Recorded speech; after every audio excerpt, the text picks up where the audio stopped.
Bonjour à toi, j'espère vraiment que tu vas bien. Alors, on achève cette semaine de pensée du jour, mais j'aimerais te laisser avec une pensée du jour qui va tout dynamiter. T'es prêt? On y va.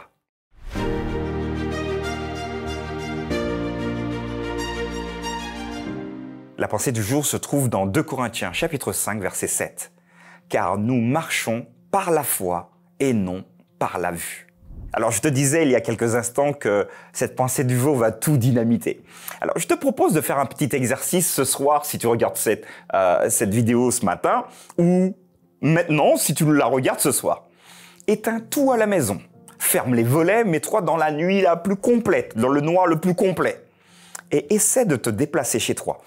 Hein, d'accord? Donc, tu sais où est la cuisine, tu sais où est le lit, tu sais où est le canapé, tu sais. Donc, essaye de te déplacer.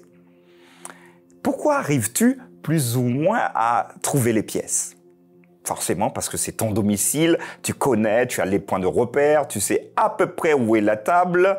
Alors ceux qui connaissent pas, forcément ils vont se prendre un mur et bon, ça risque de faire mal. Alors je vous arrêtez tout de suite l'expérience, rallumez, ça marche? Comme ça vous allez pouvoir voir où vous mettez les pieds. Dans la Bible, un homme est venu voir Jésus, c'était un centurion, donc un militaire, et il dit à Jésus, écoute, je viens te voir parce que je suis au bout de tout ce que j'ai essayé, mais tu es ma dernière chance. Ma fille est à la maison, est-ce que tu peux, s'il te plaît, venir avec moi pour que tu puisses la guérir?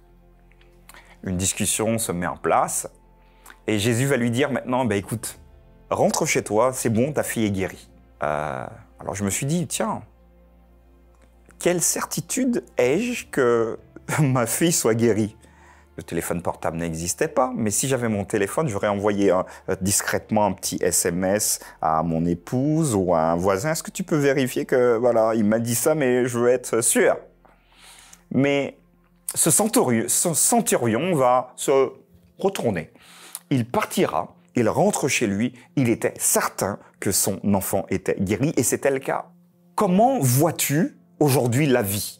Est-ce que tu vois la vie avec les yeux que tu as ou est-ce que tu vois la vie avec les yeux de la foi? Je te propose aujourd'hui de changer de lunettes et de regarder maintenant la vie non pas avec tes lunettes si tu en as comme moi, mais avec les lunettes de la foi. Tout ce que Jésus a dit dans la Bible, tout ce qu'il a révélé arrivera. Ça, c'est une perspective pour nous permettre de mieux vivre aujourd'hui.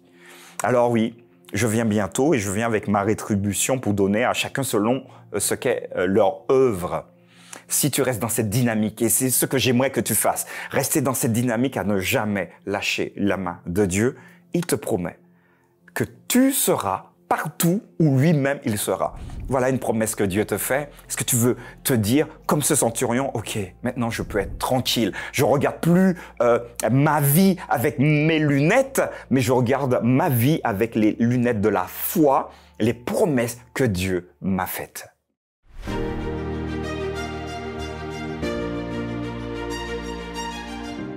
Voilà les amis, nous arrivons au terme de cette semaine. J'espère vraiment que ces pensées du jour t'ont permis finalement d'être reboosté spirituellement dans ta vie particulière également. Et si t'es pas chrétien, que ça t'a quand même mis la petite puce à l'oreille pour te dire « Ah ouais, je devrais essayer ». Alors moi, je te conseille en tout cas, si tu n'es pas chrétien, si tu ne connais pas le Christ, d'essayer le Christ. Renseigne-toi ou mets dans le chat. J'aimerais mieux connaître le Christ. J'aimerais avoir des études bibliques. Je serais heureux moi-même de prendre contact avec toi ou l'un de mes collègues pour échanger, en tête à tête pour mieux comprendre qui est Jésus et ce qu'il veut pour toi.